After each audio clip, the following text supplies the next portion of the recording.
The bride's daughter pointed at me across a room of 27 women and said, "That one in the thrift store dress is catering staff. Don't let her near the gift table." It was 4:40 in the afternoon on the 21st of March. The women were holding champagne in the rose room, under the chandelier I had rewired myself in November, standing on a floor I had sanded on my knees over 3 weekends. Two of them laughed. One of them looked at her shoes. The dress was not from a thrift store. It was my mother's. She wore it in the summer of 1994, and I had taken it in at the waist 2 inches, because my mother was a bigger woman than me, in every way there is to be bigger. There was a scorch mark under the left arm, where she had leaned into a stove in a kitchen that no longer exists. I had steamed it that morning at 6. Vivian looked at me. My father's bride looked directly at me, and she knew exactly who I was, because she had seen that dress in a framed photograph on my father's hallway wall every day for 2 years. She lifted her glass a half inch. Then she turned back to the cake table and asked whether the buttercream was going to hold in this heat. Camille held out her hand without looking at me. There was a wet ring of champagne on her wrist. I took a folded napkin off the service cart and put it in her palm. I did not say anything. I pressed my own hand flat against my thigh until the seam of the dress stopped moving. Then I picked up the service radio off the cart and keyed it. "Front desk, this is Porter. I'm taking the gift table tonight, all night. Nobody relieves me." The radio crackled back. "Copy, Bryn." Camille heard the name. It went past her like weather.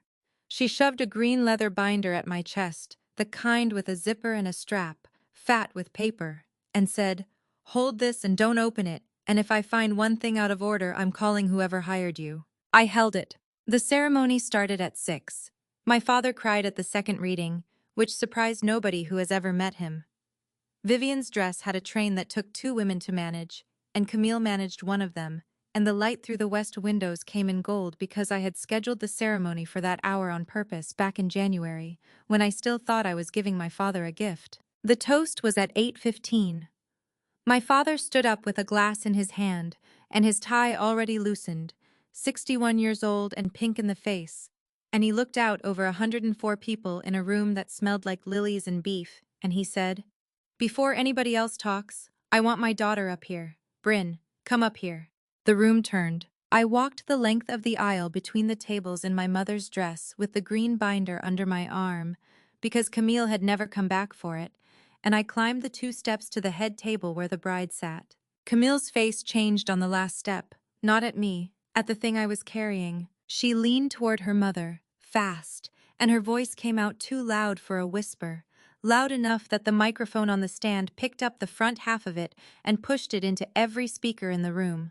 "Why is she holding the—" Then somebody's chair scraped, and the sound cut, and 104 people heard my stepsister stop talking in the middle of a word. Vivian put her hand over Camille's hand on the tablecloth and squeezed until the knuckles went white. Nobody at that table knew what I knew. I had been standing at the gift table since 7, holding a zippered binder against my hip, and at 7:20, a woman had bumped the cart, and the binder had slid off and landed open on the floor at my feet, face up on page 41. Page 41 had my dead mother's name on it. Dana R. Porter. Written 9 times in a row, in blue ink, in my stepsister's handwriting.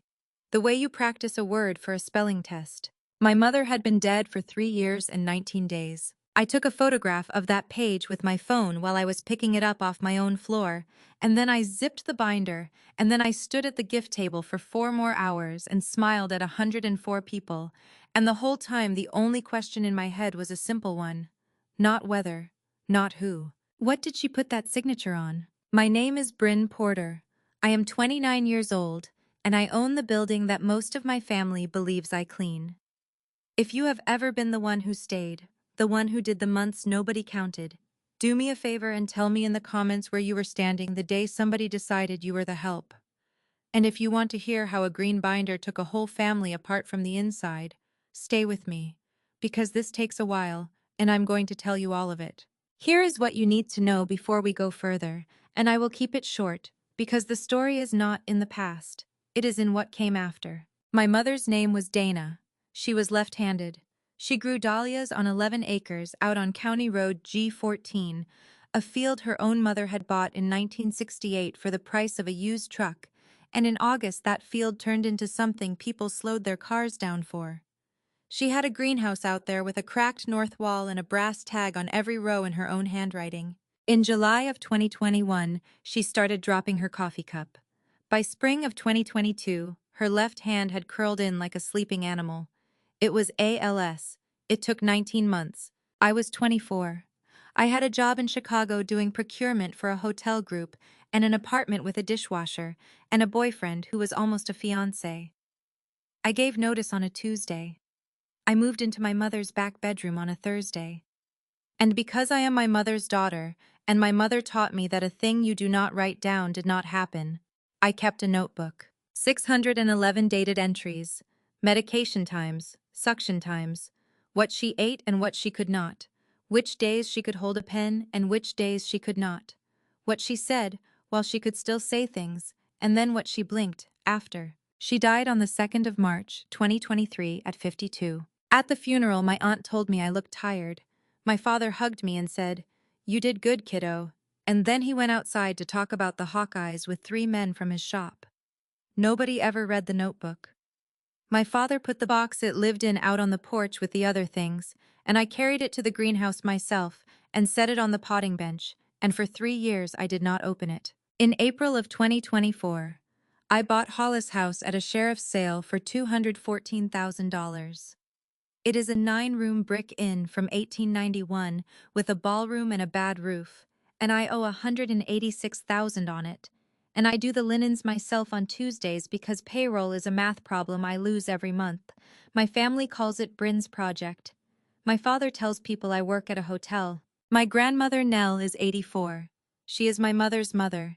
She lives in memory care at Larkspur Commons in Indianola, because in 2019, my mother sat down with a lawyer and put the field and a life insurance policy into a trust with one job. Keep Nell in a good room until Nell dies, and keep the 11 acres out of the hands of anybody who would rather have money than dahlias. My mother named me successor trustee. She did not name my father. I want you to hold on to that, because everything that happens next comes out of that one sentence, and out of the fact that my mother knew exactly who she married. So when Camille pointed at me in the rose room, I had reasons to eat it. I had my grandmother's room. I had my father's face at the second reading. I had a field that bloomed in August. I ate it. But I stopped counting guests that night and started counting something else. Here's the thing about running a venue. You have policies, and the policies exist because 100 years of weddings have already taught the building everything a person can do wrong. Hollis House policy for cash gifts is 4 lines long, and I wrote it myself after a rehearsal dinner in 2024. Envelopes are counted at the table by the attending staff member. The count is written on a numbered sheet. The sheet is signed by staff and by whoever takes custody of the box. The whole table is on camera. So at 10:40 on the night of my father's wedding, when Camille came for the gift box in her stocking feet with her heels hooked on 2 fingers, I did what I do at every wedding. I said, 63 envelopes, $6,180 in cash, plus 11 checks I didn't open. Sign here. She said, "You counted my mother's gifts?" I said, "I count everything. It's the 3rd line of the policy." She signed. The pen was a house pen. Her signature came out fast and looping and confident, with a capital K like a lightning bolt. And I watched her write it and I thought about page 41, and I did not let anything move in my face. She took the box. I filed the sheet in the safe in the office behind the front desk. And at 11:15, I went down to the equipment room and pulled the camera file for the Rose Room and the North Hall and burned it to 2 discs, because the system overwrites every 30 days, and I did not know yet what I was keeping, only that I was keeping it. At 8 the next morning, I put the green binder on the front desk, zipped, and when Camille came for it at 11, I made her sign a property release for it, because that is the 4th line of the policy, and because I wanted her name on one more piece of paper. She signed it without reading it. That is a thing you should know about her. I put 1 disc in the safe. The other one I put in a padded envelope and mailed to myself, certified, at the post office on Monday morning, which cost me $9 and change and got me a green card with a date stamp on it. My mother taught me that. A thing you do not write down did not happen. A thing you do not date did not happen on any particular day. On Wednesday, the Halstead Garden Club met in the basement of the Methodist Church, the way it has met on the third Wednesday of every month since 1952, and my mother was the president of it for 6 years, and Vivian Porter stood up at that meeting and told 20-some women that $4,300 in cash had gone missing from the gift table at her wedding. She did not say my name. She said, "I'm not going to say anything about who was standing there all night. I'm sure there's an explanation. It's not the kind of thing you accuse family of." 3 people called me by Friday to tell me about it. One of them was crying, which I thought was a lot. I had a numbered sheet with Camille's signature on it, in a safe 11 feet from where I was standing when I took that call. I had a disc with 4 hours of footage of a gift table. I could have driven to the Methodist church basement the next month and put both of them on the folding table next to the coffee urn. I did not. Because here is what I had learned by then about my stepmother, and it took me until the age of 29 and one wedding to learn it. Vivian does not lie to hurt you.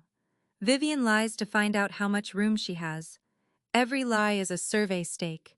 You leave a stake in the ground where nobody moves it, and next spring you build on that line. I wanted to see how far she was going to build. So I told the 3 women who called me that I was sure it would turn up, and I put the sheet back in the safe, and I went upstairs and stripped 9 beds. The call from Larkspur Commons came 4 days later, on the 25th of March, at 9:10 in the morning, while I was on the roof with a caulk gun. It was a woman named Priya from their business office, and she was kind about it in the way people are kind when they have done this 100 times. She said the account for Nell Vance was in arrears in the amount of $23,550. She said that represented January, February, and March at $7,850 a month. She said a 30-day notice of discharge had gone out in the mail to the responsible party on the 23rd. I sat down on the roof. I said, "The trust pays that. It's automatic. It's been automatic since 2019. She said, "The automatic payment was canceled on the 6th of January, ma'am, by the trustee." I said, "I'm the trustee." There was a pause on the phone that I have thought about probably 400 times since. Paper moving, a keyboard. She said, "Ma'am, our file shows the trustee as Raymond Porter." I want to be careful here, because this is the part where a lot of people would tell you their hearts stopped, or the roof tilted, or they could not breathe. I remember exactly what I did. I put the caulk gun down on the flashing so it would not roll. I said thank you. I asked her to email me the ledger and the notice. I asked her not to tell my grandmother anything, and she said gently that my grandmother had already been told she was going home, because that is what they tell them, because it is easier than the truth, and the truth does not stay anyway. Then I climbed down the ladder and drove to Larkspur. Nell was in the day room by the window with a suitcase. It was the hard-sided one from the top of her closet, robin's egg blue, and she had packed it herself. There was a nightgown in it, and a hairbrush, and 4 packets of saltines from the dining room, and my mother's baby blanket, the yellow one with the satin edge worn through to string in one corner. She looked up at me, and her face did the thing it does, the long half-second where she is sorting through 40 faces to find mine. And then she found it and she said, "Oh good, is Dana coming or are you driving?" I sat down next to my grandmother in a vinyl chair, and I told her Dana was running late, and I held her hand, and I looked out the window at the parking lot for a while.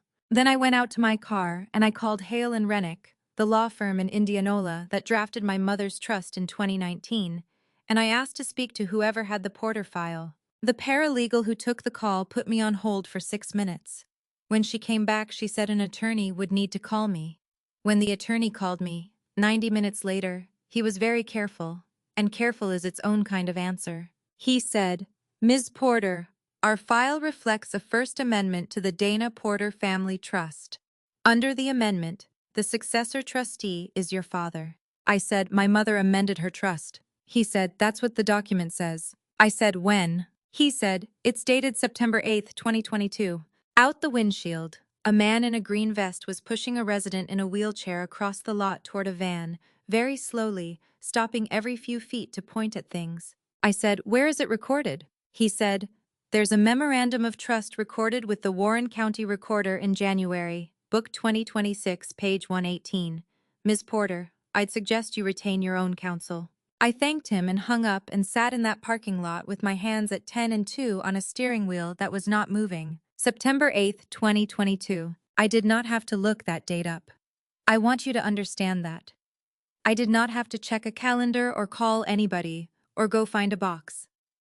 There are maybe 9 days out of 19 months that live in me by date instead of by season, and that is one of them, and it lives there because of what it cost. But I did not trust myself, because grief makes people certain, and certainty is worthless in a courtroom. So the next morning, I drove to the Warren County Recorder's office in Indianola, and I stood at a laminate counter under a fluorescent light with a woman named Deb, who has worked there for 22 years. And I asked for a certified copy of everything recorded against parcel numbers, ending in 041 and 042 for the last 4 years.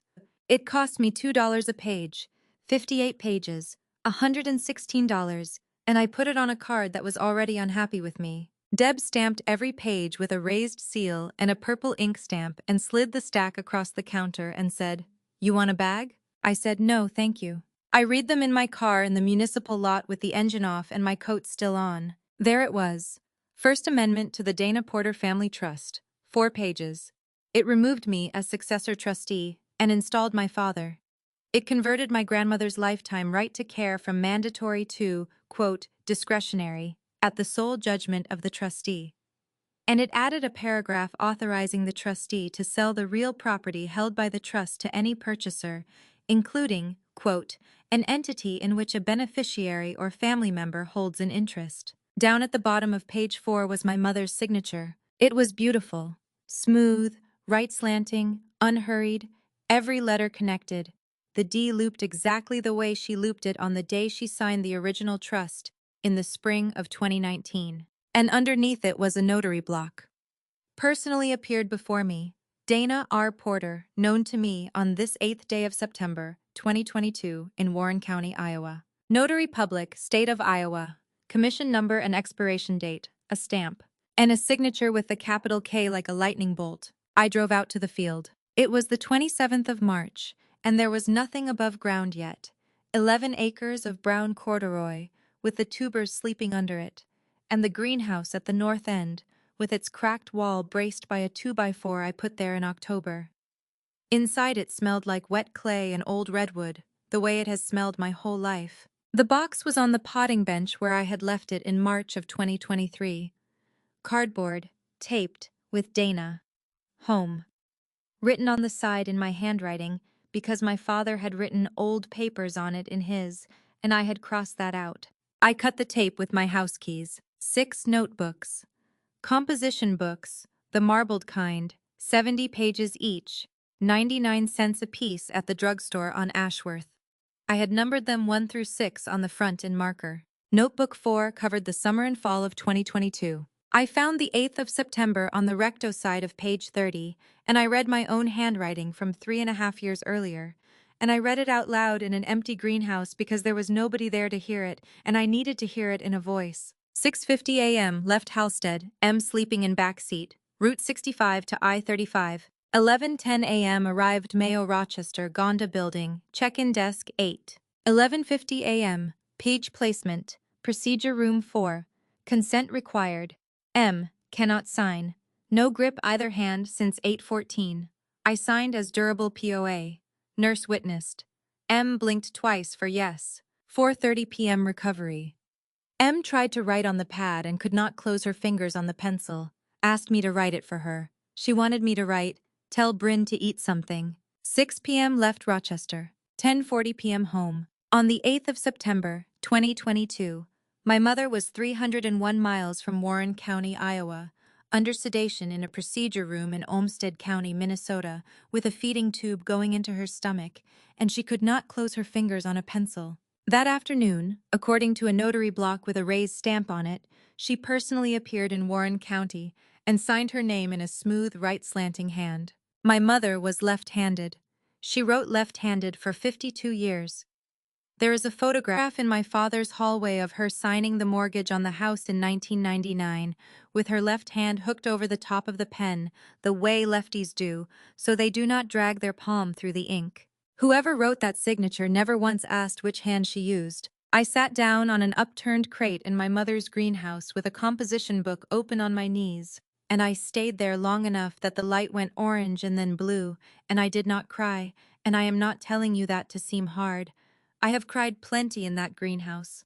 I did not cry that day because something in me had gone very quiet and very orderly, and when I get like that I make lists. The list I made had 4 things on it. 1. Get the original document, not a copy, because a copy cannot tell you about pen pressure. 2. Get the notary's file. A notary commission in Iowa is issued by the Secretary of State, and a commission is a public thing, with a public number and a public date. And public things can be asked for by anybody with a stamp and $11. 3. Get exemplars. Real samples of my mother's signature, dated, from before and after she got sick.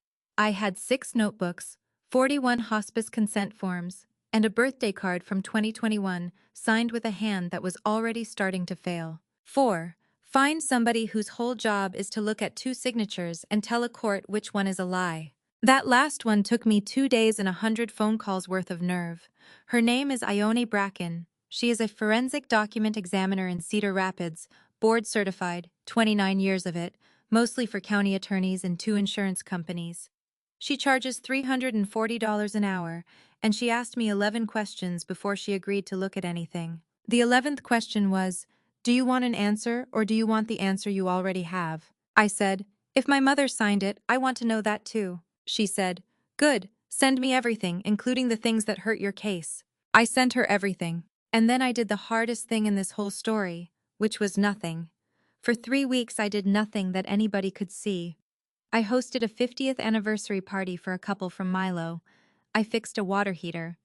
I answered my stepmother's text about whether the Rose Room chairs could be borrowed for a bridal shower in May, and I answered it, quote, "Of course," and I meant it, because a woman who is being helped does not look behind her. On the 18th of April, Larkspur's 30 days ran out. I want to tell this part carefully, because it is the bottom of the whole story, and I do not want to decorate it. I drove down with $11,200 I did not have. 9,200 of it was the Hollis House operating account, which is to say it was April payroll for 2 housekeepers and a part-time cook, and 2,000 of it was a cash advance. I put it against the arrears and signed a payment plan for the rest, and Priya from the business office printed it and did not look at me while I signed, which I appreciated. Then I went to the day room. My grandmother was in the vinyl chair by the window with the robin's egg suitcase at her feet.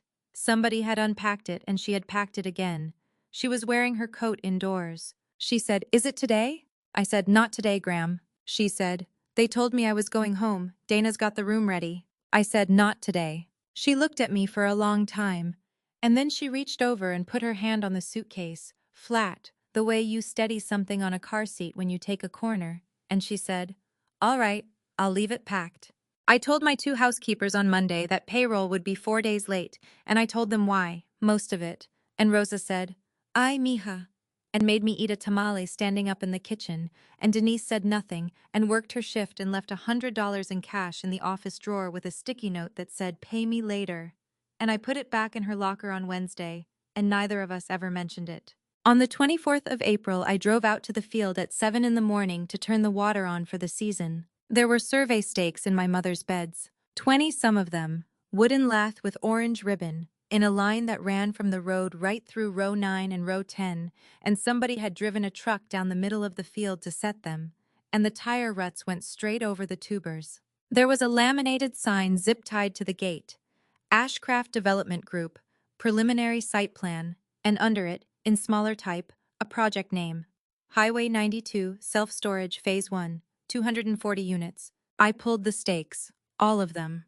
I stacked them by the gate, which is what you do with property of another person that has been placed on land you have an interest in, and I photographed every rut with a tape measure lying next to it, and then I drove to the Casey's on 15th and bought a coffee and drank it in the parking lot. At the diner on Salem Street that afternoon, Vivian found me. She had her hair done and she was carrying a fabric sample folder, and she slid into the booth across from me like we had planned it, and she put her hand over my hand on the table. She said, "Honey, I heard you've had a rough month." I said nothing. She said, "Your grandmother is a lot. I've been telling your dad That place is taking everything, and she doesn't even know where she is. There's a place out by Norwalk. It's a fraction, and honestly, at her stage, the difference is a nicer carpet. I turned my cup a quarter turn on the table, she said. And the field. Bryn, sweetheart.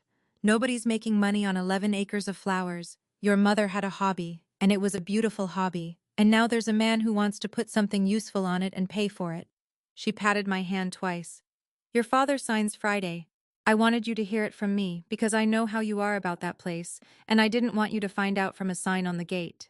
I said, I already found out from a sign on the gate. She laughed. She has a good laugh. That is the thing nobody tells you about people like Vivian. She said, well, then you're all caught up. She stood up and put her fabric folder under her arm and said, oh, and I've made peace about the gift table. I really have. I told the girls to let it go. Then she left. I sat in that booth for 11 more minutes and I did not touch my coffee again. Here is what I understood at that table, and it is the only thing I understood clearly that whole spring. There was never going to be a moment when they stopped. There was no amount of eating it that would fill them up. My grandmother's room was not the last thing. The field was not the last thing. They were survey stakes, both of them, and the line ran somewhere past both. So on the 24th of April, in a booth at a diner on Salem Street, I stopped asking how to survive my father's marriage and started asking a different question, which is a question about timing and nothing else. Not how do I stop them? When is it worth the most to let them finish? On the 25th of April, the morning after the diner, I drove back to the recorder's office in Indianola and paid $22 to record a 4-page affidavit of successor trustee with the 2019 certificate of trust attached to it. It says, in the flattest language my attorney could write, that I claim to be the trustee of the Dana Porter Family Trust, and that the trust owns those 2 parcels. That is all it does. It does not stop anything. It is a note left on the title of a piece of ground for whoever comes looking next. Nobody signed anything that Friday. 2 things came in the mail during the last week of April. The first was a 9-page report from Ione Bracken in Cedar Rapids with her curriculum vitae attached and her opinion stated at the top. The way she said she always states it, before the reasoning, so nobody can pretend they misread the ending. Her opinion was that the question signature on the First Amendment was not written by the writer of the exemplars. She used the phrase indications of a simulated signature produced by a right-handed writer copying a left-handed model. She noted 11 specific features.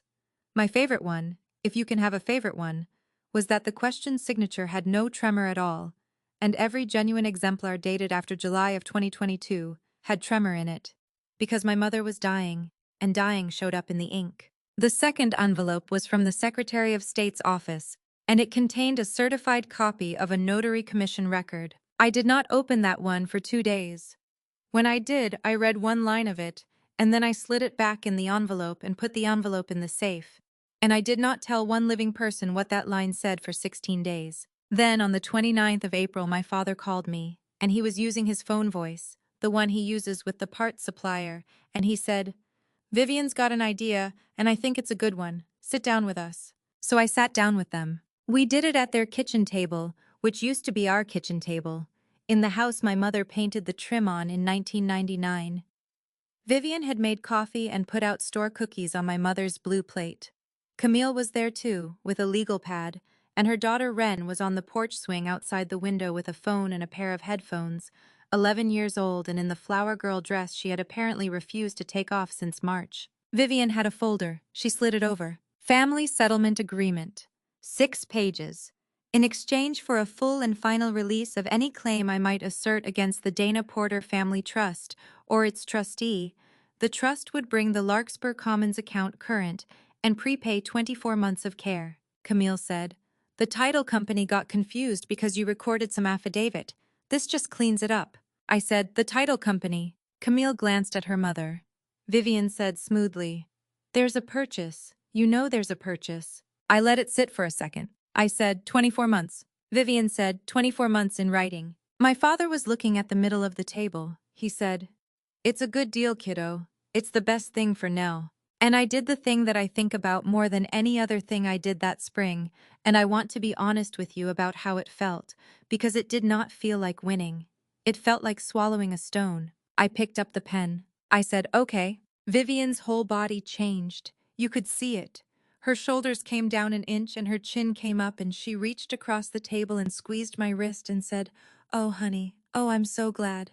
I told your father you were a smart girl." And then I set the pen back down and said the only thing I asked for in that entire conversation. I said, "I want it notarized properly. Not at the bank, at the title company, in front of everybody, with the closing file.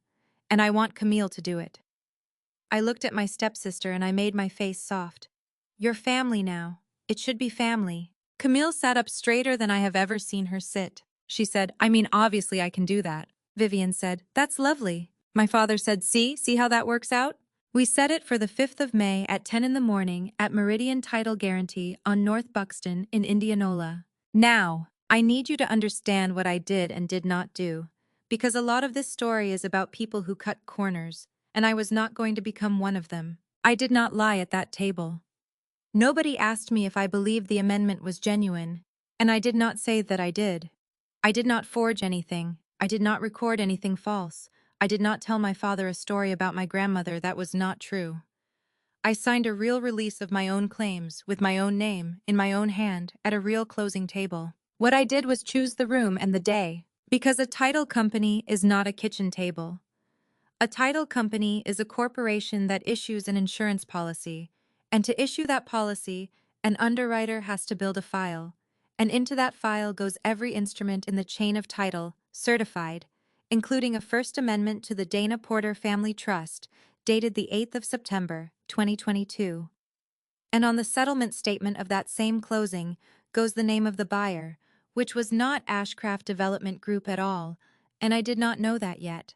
And finding it out is the next thing that happens. And notarizing my release in that room meant that a woman with a commission from the state of Iowa would perform a fresh notarial act, on the record, in the same file as the document I was going to hand to a county attorney, 11 days after I had received a certified copy of her commission record.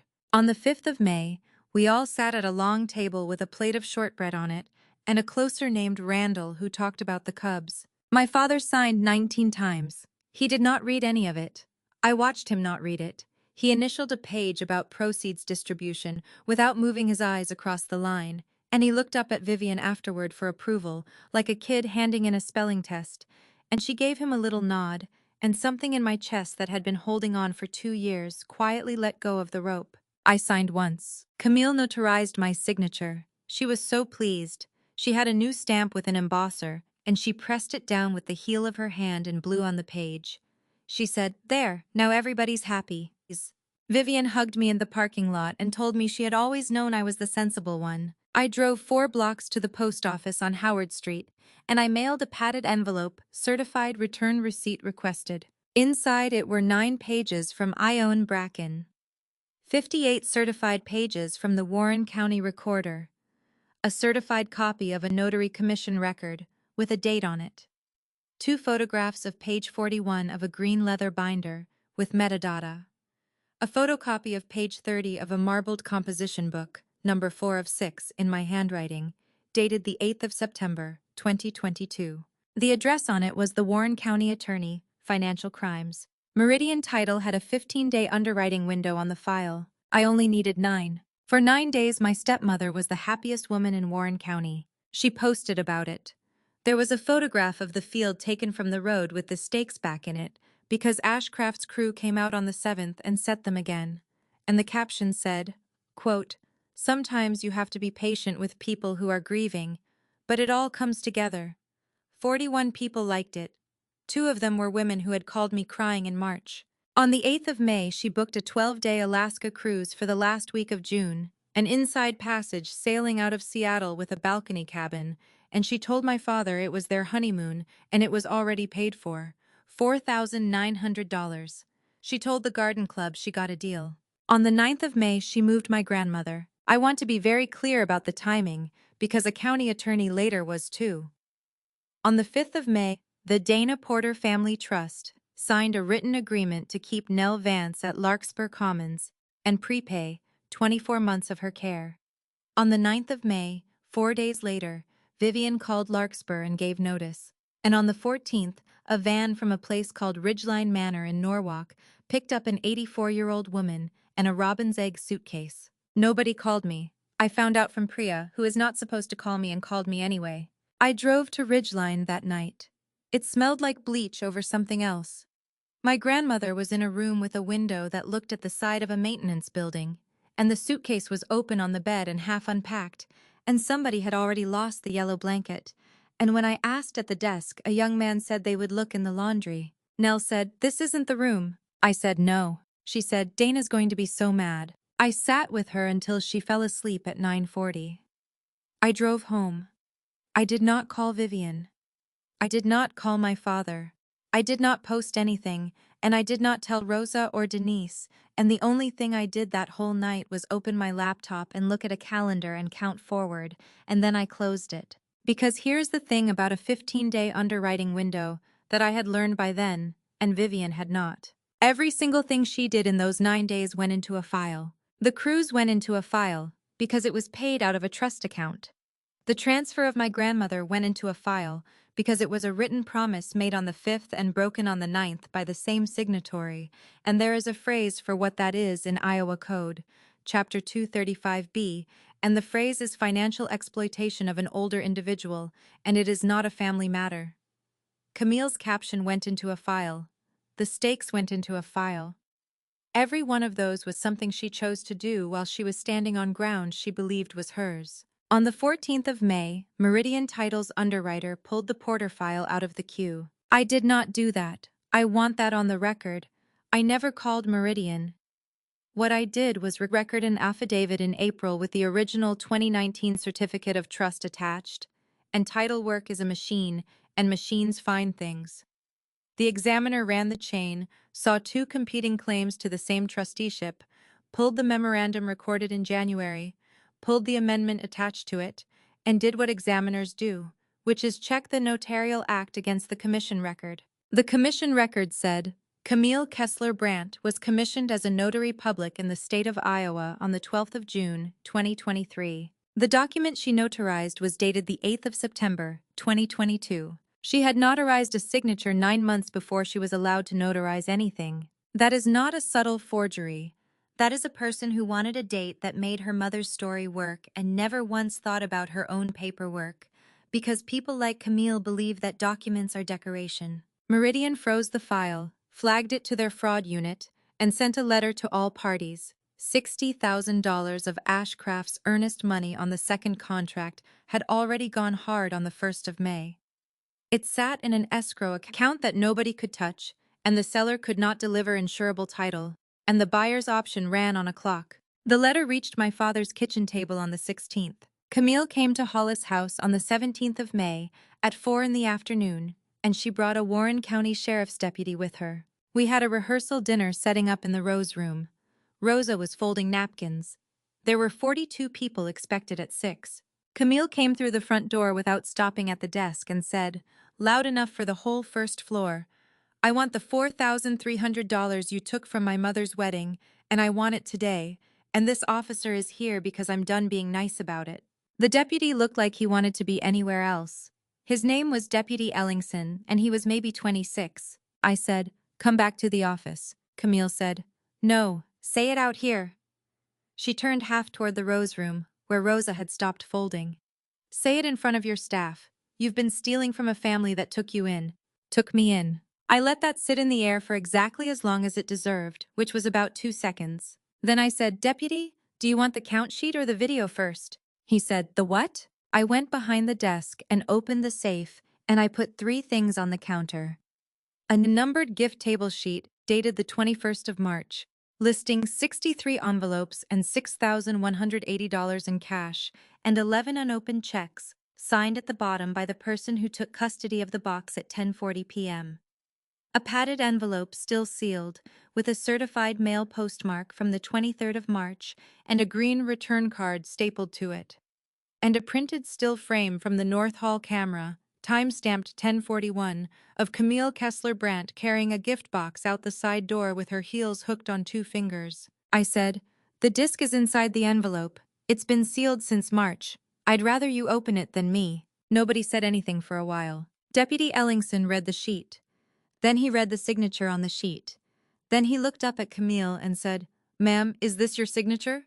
And my stepsister, who had spent the previous 9 days telling 41 people on the internet to be patient with the grieving, said the single worst sentence available to her in that moment, which was, "That's not how I sign things." Deputy Ellingson has been a deputy for 4 years.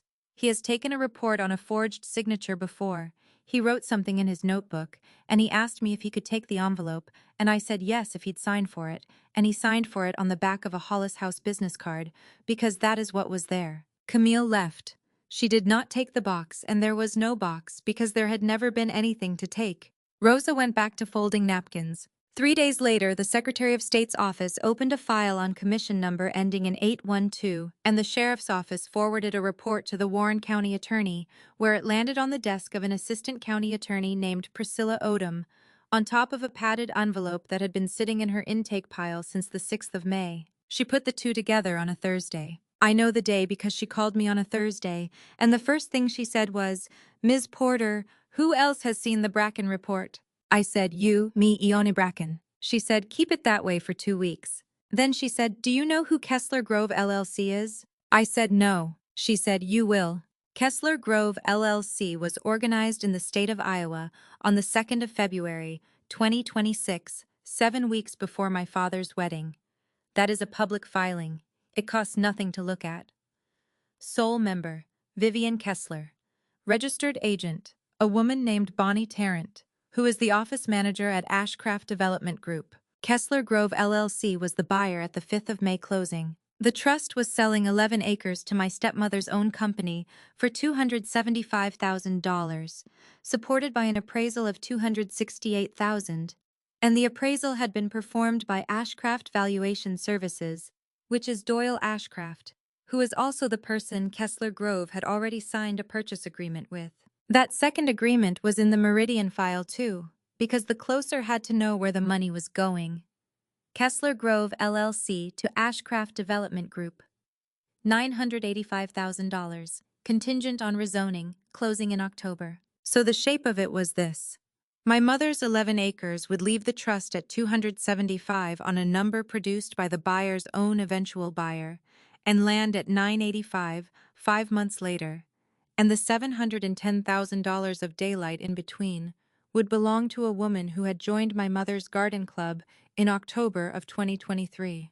My grandmother's care was worth $94,000 over that same period.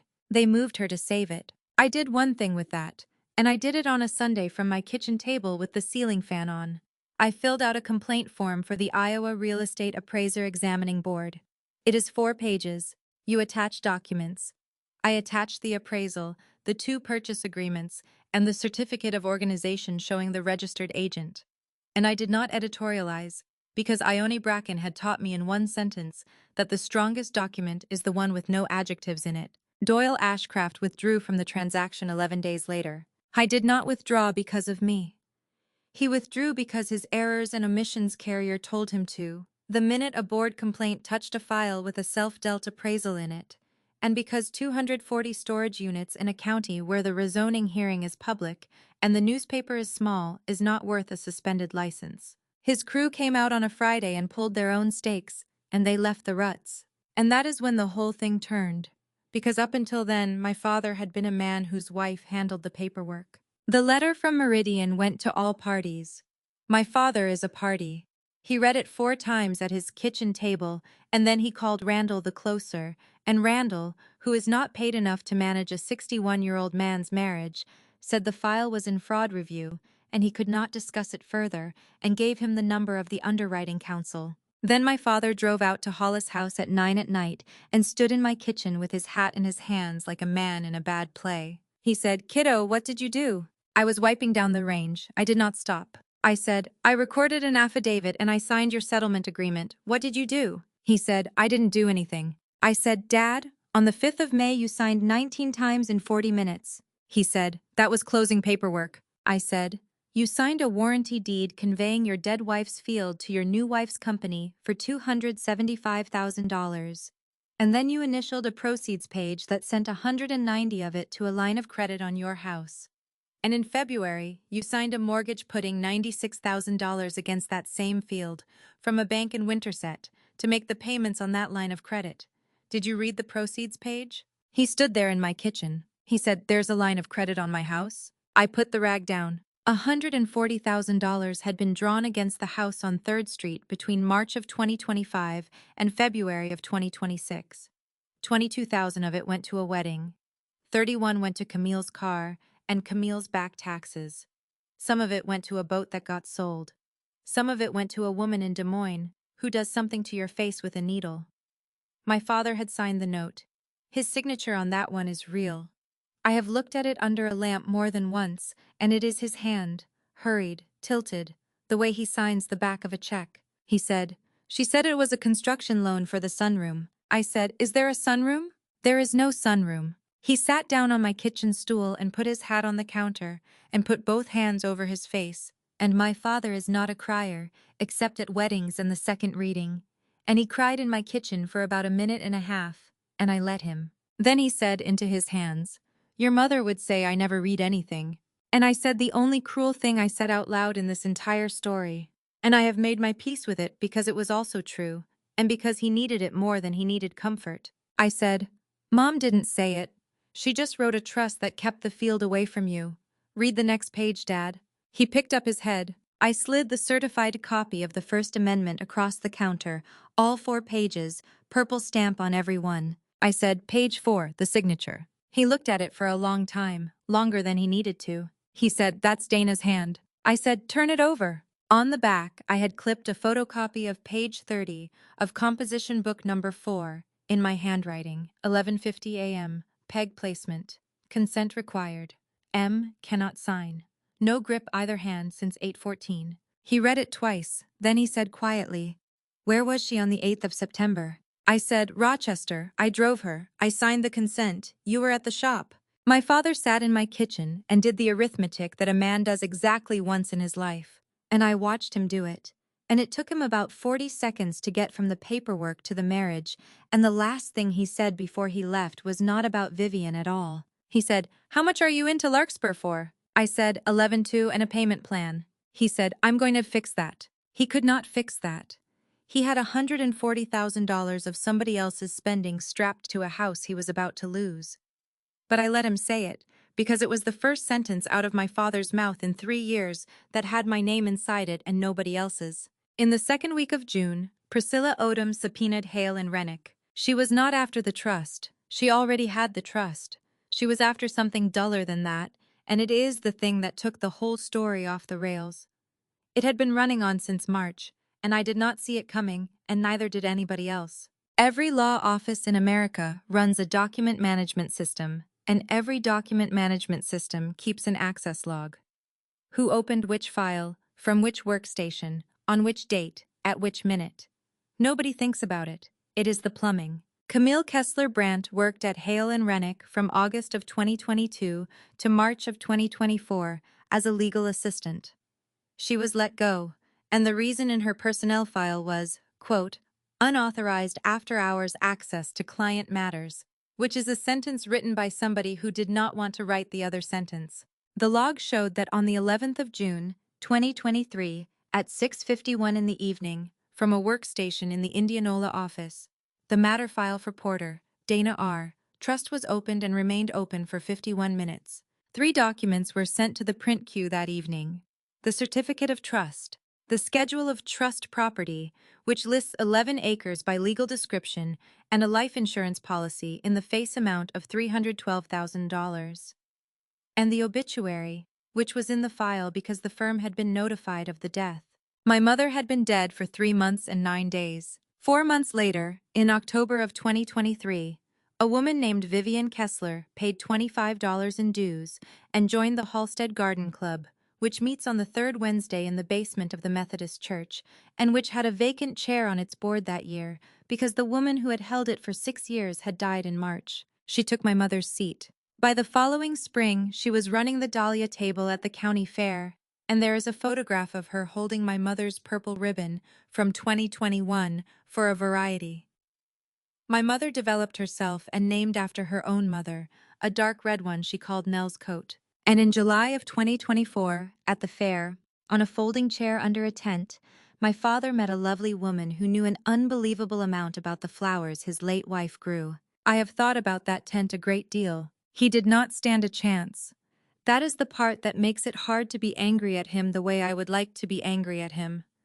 My father is not a smart man about people, and he had been alone for 16 months, and here was a woman who said the word dahlia correctly and asked him about a field. I found out about the access log on a Tuesday afternoon, on the phone, standing in the greenhouse. I sat down on the crate again. Because I had spent 3 months building a case about a forged signature, and a forged signature is a crime, and crimes have a shape you can hold. This did not have a shape. This was a woman reading a dead stranger's file at 6:51 in the evening and printing the acreage, and then going and finding the widower, and learning the flowers, and taking the seat, and standing in the church basement 2.5 years later, telling 20 women that money had gone missing from a gift table. The signature was the crime. The tent was the thing I could not put in an envelope. I told my father on a Thursday, in his own driveway, sitting on the tailgate of his truck, because Priscilla Odom told me he was going to hear it in a deposition otherwise, and it was better coming from me. I did not editorialize. Iona Bracken again. No adjectives. I said the date the file was opened. I said the 3 documents printed. I said the date she joined the club. I said the date of the fair. My father looked out at his own garage for a while. Then he said, "She knew Dana's ribbon color." I said, "Yes." He said, "She asked me at the fair if the purple was for first or second in this county, because it's different in Marion County." That's how she started talking to me. That was the first thing she ever said to me. I said, "Yes." He said, 51 minutes. I said, 51 minutes. And my father, who cried at the second reading of his own wedding in a room I sanded on my knees, did not cry. He got off the tailgate and walked into his house and came out 8 minutes later with a garbage bag full of her shoes and set it on the driveway. And then he went back in and started reading. That is the only thing I will ever be able to tell you, that my father did well in this story, and he did it all summer. He read every page of everything he had signed since March of 2025. He read out loud, because he told me his eyes skipped when he read quiet. Rosa heard him doing it at 6 in the morning through the kitchen window at Hollis House once, in July, when he was staying in the room over the carriage bay, reading a bank disclosure to nobody in a flat voice like a man saying a rosary. He found 4 things I had missed. One of them was a signature page where his initials had been transferred from another document, which is a separate crime, and which added a count. On the 28th of June, at 7 in the morning, there was a kid asleep in a Corolla at the end of my greenhouse lane. Wren was 11. She had a sleeping bag over her legs and a phone at 2% and a bag of pretzels. And she had been in that car since sometime the night before, because her mother had been served with a subpoena that week, and her mother's boyfriend's apartment in Norwalk had turned into a bad place to be. I knocked on the glass. She rolled the window down about 4 inches. She said, "Is it true my mom's going to jail?" I said, "I don't know." She said, "Everybody says you're doing it." I said, "I'm not doing it. I gave a county attorney some paper. She's the one who decides." Wren thought about that. Then she reached into the door pocket and took out a coffee can with a plastic lid, and she held it up so I could see it through the 4 inches of window, and she said, "There's $86 in here. If I give it to you, will you take it back?" Now, I want to tell you what I wanted to do, which was not the thing I did. I wanted to say something short and cold about what $86 buys. I had a sentence ready. I had been carrying that sentence around since the 21st of March, and it had my grandmother's suitcase in it, and a napkin in it, and 27 women in it, and this kid's face was the first face that had ever been available to say it to. She was 11 and she was in a car. I said, "Put your money away." She said, "Then you won't take it back." I said, "No, I won't. Your mom wrote a dead woman's name on a piece of paper, and I'm not going to pretend she didn't, not for you and not for anybody. That part's finished." I opened the car door. "But you're not sleeping in a Corolla in my lane. Come inside. There's eggs." She ate 4 of them. Then, because it was the 28th of June, and the beds needed water, and I was not going to sit across from a child and discuss her mother's felony, I gave her a hose. She came back on the 2nd of July, and the 9th, and every Saturday after that, and she is extremely good at it, and I pay her $9 an hour, and she has never once asked me again to take anything back. That is the whole of my kindness in this story. I want to be honest about its size. I did not withdraw a complaint. I did not soften a statement. I did not ask Priscilla Odom for anything. And when Camille's attorney later put in a filing that said Ms. Porter has maintained a relationship with the defendant's minor child, apparently hoping it read as forgiveness, I had my own lawyer answer it in one line. Ms. Porter employs the child. The child is not a party. You can refuse to be cruel to a kid without agreeing to be robbed. Those are two different questions. People will try very hard to tell you they are one question, especially the people who took something. They tried it on me 4 times that summer. The first was Vivian, by phone, on the 19th of June, using a voice I had not heard from her before, low and warm and slightly out of breath. Family shouldn't do this in public. Your father can't take this. Nell doesn't even know where she is. The second was Camille, by text, at 1 in the morning, 6 messages, the last one all in capitals. The third was a man from a firm in West Des Moines who called my cell and said the word settlement 11 times in 4 minutes and offered to restore my grandmother to Larkspur and pay the arrears if I would provide, quote, a letter of non-prosecution, which is a thing that does not exist, and I told him it does not exist, and he said, everybody knows it doesn't exist officially, and I hung up on him. The fourth was my aunt, who had told me at the funeral that I looked tired. I answered all 4 the same way, and this is the only piece of actual advice I have for anybody who ends up where I ended up. I answered with paper. On the 7th of July, my attorney filed a petition in the Iowa District Court for Warren County to set aside the First Amendment to the Dana Porter Family Trust as a forged instrument, to void the warranty deed recorded on the 5th of May, to remove Raymond Porter as trustee and confirm Bryn Porter as successor trustee under the 2019 instrument, and to surcharge the trustee for the amounts distributed. The same afternoon we recorded a notice of pending action against both parcels. Alis pendens is 900 words of the most boring writing a human being can produce, and what it does is very simple. It puts a light on. Anyone who searches that land from that day forward sees that the title is being fought over, and no bank in this state will lend on it, and no title company will insure it, and no buyer will close on it, and it stays that way until a judge says otherwise. Vivian had spent 5 months making that field into money. It took 900 boring words and $32 to make it into a piece of ground that nobody could sell, and the person who could not sell it was standing in a rented duplex in Norwalk with a cruise deposit she could not refund and a wedding invoice she had never paid. Because the petition asked to remove a trustee who was spending an 84-year-old woman's care money, the court said it expedited. The hearing was the 16th of July. 3 days before it, my grandmother had a good morning. Dementia is not a straight road down, it has weather. There are mornings, usually early, usually before the building wakes up, when the whole person is standing in the room again for an hour or two, and then the weather changes. On the 13th of July, my grandmother was standing in the room. I know because she called me. She got a phone off the desk at Ridgeline and dialed my number from memory, which she had not done in 2 years, and she said, Brinny, where is my daughter's field? I drove down with a folder, because by then I had learned that the only respectful thing you can do with a person who is briefly all there is, tell them the truth fast, while there is somebody home to hear it. I sat on the edge of her bed and I gave her the arithmetic. The trust had $119,000 left in it. That was after 16 months of Larkspur, and after $67,400 that a trustee had spent between January and June on a wedding, a cruise, a car, and a woman in Des Moines who does something to your face with a needle. $119,000 would buy her about 15 months of private care at Larkspur Commons, in the good room, the one with the window that looked at the maple. Or, in February, a trustee had put a $96,000 mortgage on the 11 acres, from a bank that had lent the money in good faith and was going to be paid one way or another, no matter what any judge said about a signature, to clear my mother's field and put it under a permanent conservation easement in her name, so that no trustee and no husband and no company organized on a Tuesday could ever put 240 storage units on it, would cost the trust $107,400. I told her both numbers and then I shut up. My grandmother looked at the wall for a while. Then she said, How long have I got, do you think? I said, Gram. She said, No, I'm asking a real question. How long have I got before I'm not in here? I did not have an answer that was mine to give.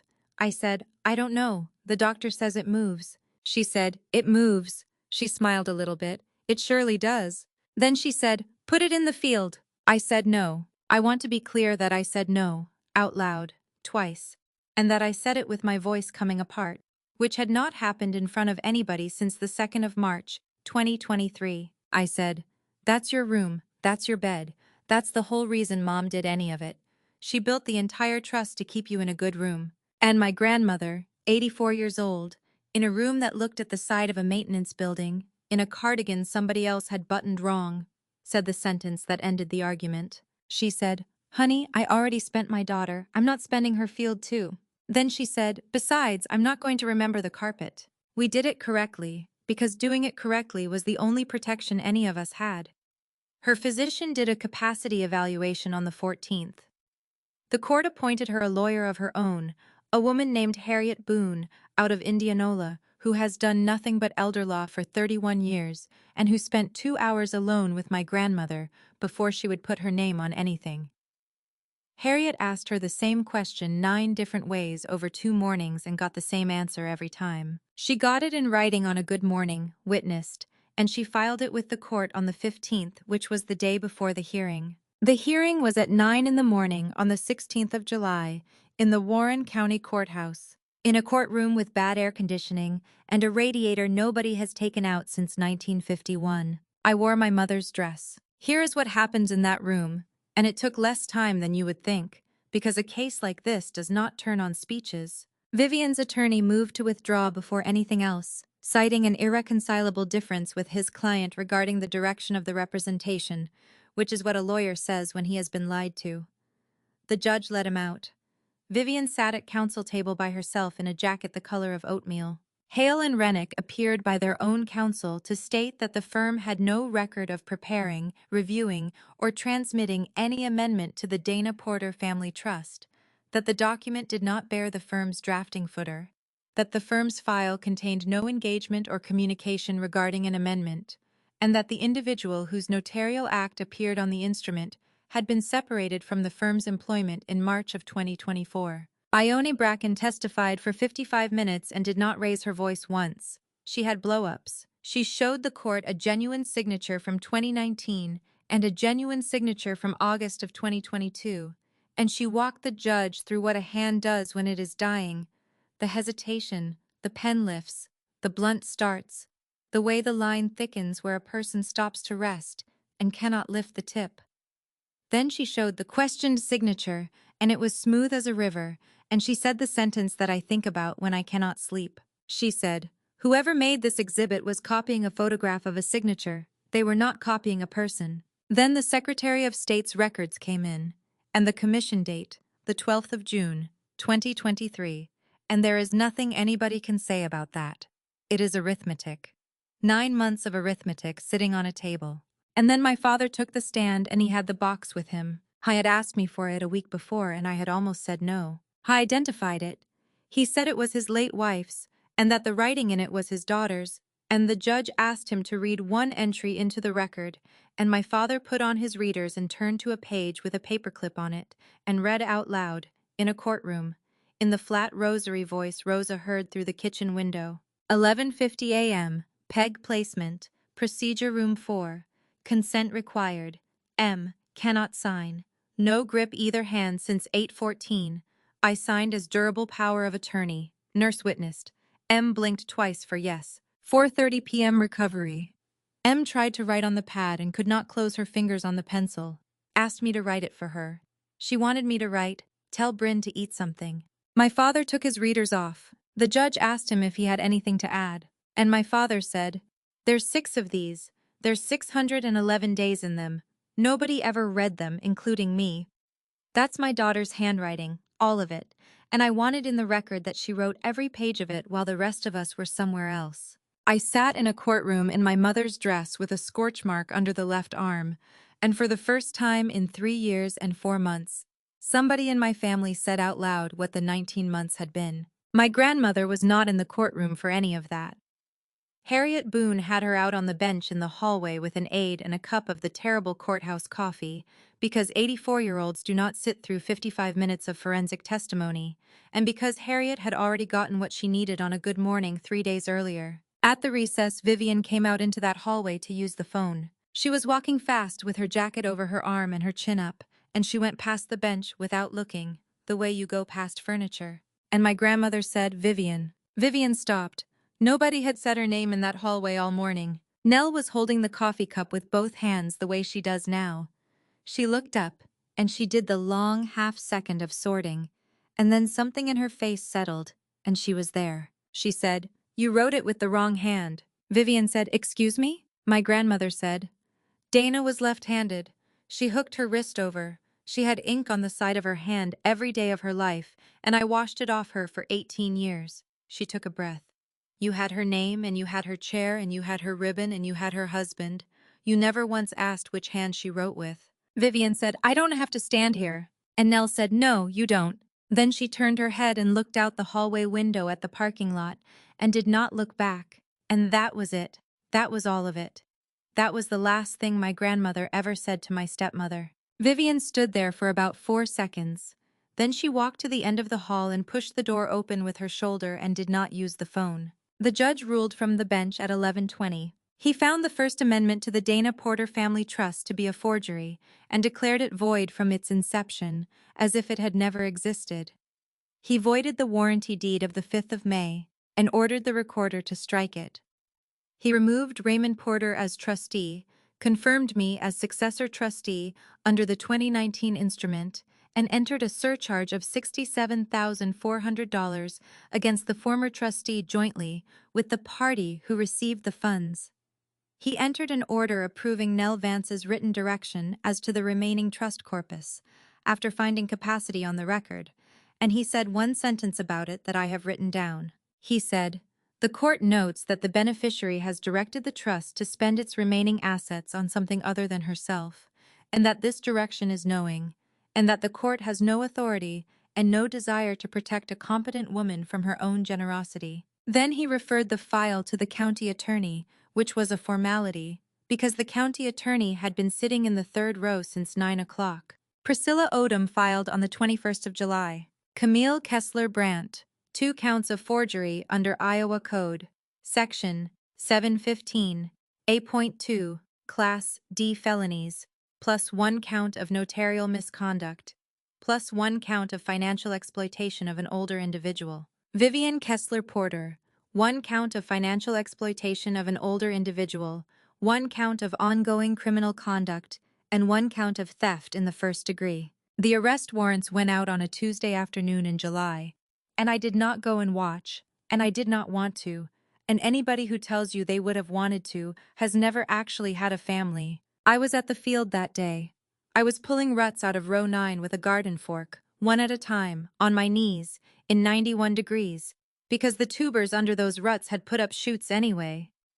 Dahlias do not care what a truck did in April, they come up through it. That is not a metaphor. I want to be precise. That is just what they do. It is the 21st of August now. Here is where everybody stands, and I am going to go one at a time because for 3 years the story of my family was that nothing had consequences, and I have earned the right to read the list. Camille's notary commission was revoked by the Secretary of State on the 30th of July, permanently, with a finding of fraudulent notarial acts. She will never notarize anything again in the state of Iowa. Her plea hearing is set for the 6th of October. Her attorney has been telling people it will be probation and restitution, and it probably will be. And $67,400 is a number she will be paying at $150 a month for the rest of her working life. On the 11th of August, she came to Hollis House to talk to me, and Denise turned her around at the desk, because there is a laminated card behind that desk, with 2 names on it under the heading, "Do Not Admit," and my stepsister spent the spring of 2026 trying very hard to get a name onto a list like that, and she succeeded. Vivian pleaded not guilty, and has a trial date in January. The cruise line paid $4,900 back to the trust in September, not out of kindness, but because the deposit had gone out of a trust account, and a new trustee disputed the charge and had a court order to attach to the dispute. $23,800 in wedding vendor invoices that she told 104 people were paid are not paid, and a florist in Carlisle and a catering company in Des Moines both have judgments. The Garden Club voted on the 19th of August in the basement of the Methodist Church on the third Wednesday, and she is no longer on the board. They put my mother's purple ribbon back in the glass case in the entry with the little card that has her name on it. My aunt made the motion, which I found funny in a way I am not proud of. Doyle Ashcraft surrendered his appraiser license on the 4th of August, rather than go to a board hearing. Highway 92 self-storage does not exist and will not. And on the 12th of August, 11 acres on County Road G14 went under a permanent conservation easement held by a land trust out of Des Moines in the name of Dana R. Porter, which means that field is the one piece of ground in this county that Doyle Ashcraft can never put a building on, and it will still be that way when everybody in this story is dead. My father listed the house on 3rd Street on the 9th of August. It will not cover the $140,000, but it will cover most of it. He lives in the room over the carriage bay at Hollis House, and he strips beds on Tuesdays with me, and he is 61 and he is not good at it.